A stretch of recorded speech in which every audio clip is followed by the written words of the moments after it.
नमस्कार दर्शक बंधु आपण मानकु उत्कल जगत न्यूज चैनल को स्वागत। आपण जदि आम चैनल को प्रथम करी आछंती दया करी निश्चय चैनल को सब्सक्राइब करिवे एवं वीडियोटी भलो लागिले लाइक कमेंट शेयर करबा को भूलिबे नहीं जहा द्वारा प्रतिदिन नुआ नुआ अपडेट पाई परिबे। तो आउ डेरी न करी चलंतु खबर ऊपर नजर पकाइबा। द्वितीय विश्व युद्ध समय रे अमेरिका जापान रो हिरोशिमा और नागासाकी ऊपर लिटिल बॉय और फैटमैन नाम रे दुईटी परमाणु बोमा पकाइथिला। फल रे जापान रो कोटी कोटी टंका संपत्ति नष्ट हेबा लक्ष लक्ष लोकंकर जीवन जाइथिला। आज सारा विश्व रे परमाणु उपरे वार्षिक 91.4 अरब डॉलर खर्च करुछि। एहा 100टी देशर जीडीपी ठारू अधिक।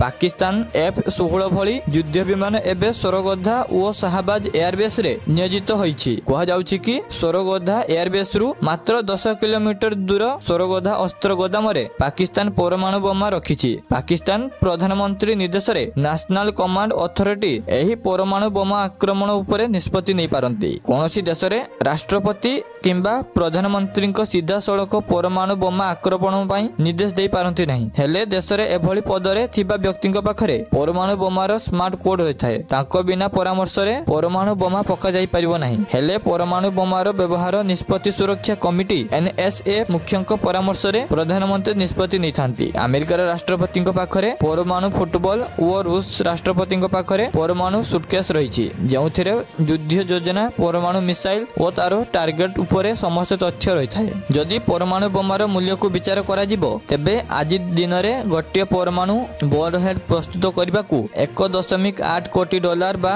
1530 कोटी रु 4516 कोटी पर्यंत खर्च हेउछि। अर्थात गोटे परमाणु बोमा तैयारी करने को 45 कोटी रु अधिक टंका खर्च हेउछि। यह भिन्न भिन्न देश तुलना रे भिन्न भिन्न मूल्य रही।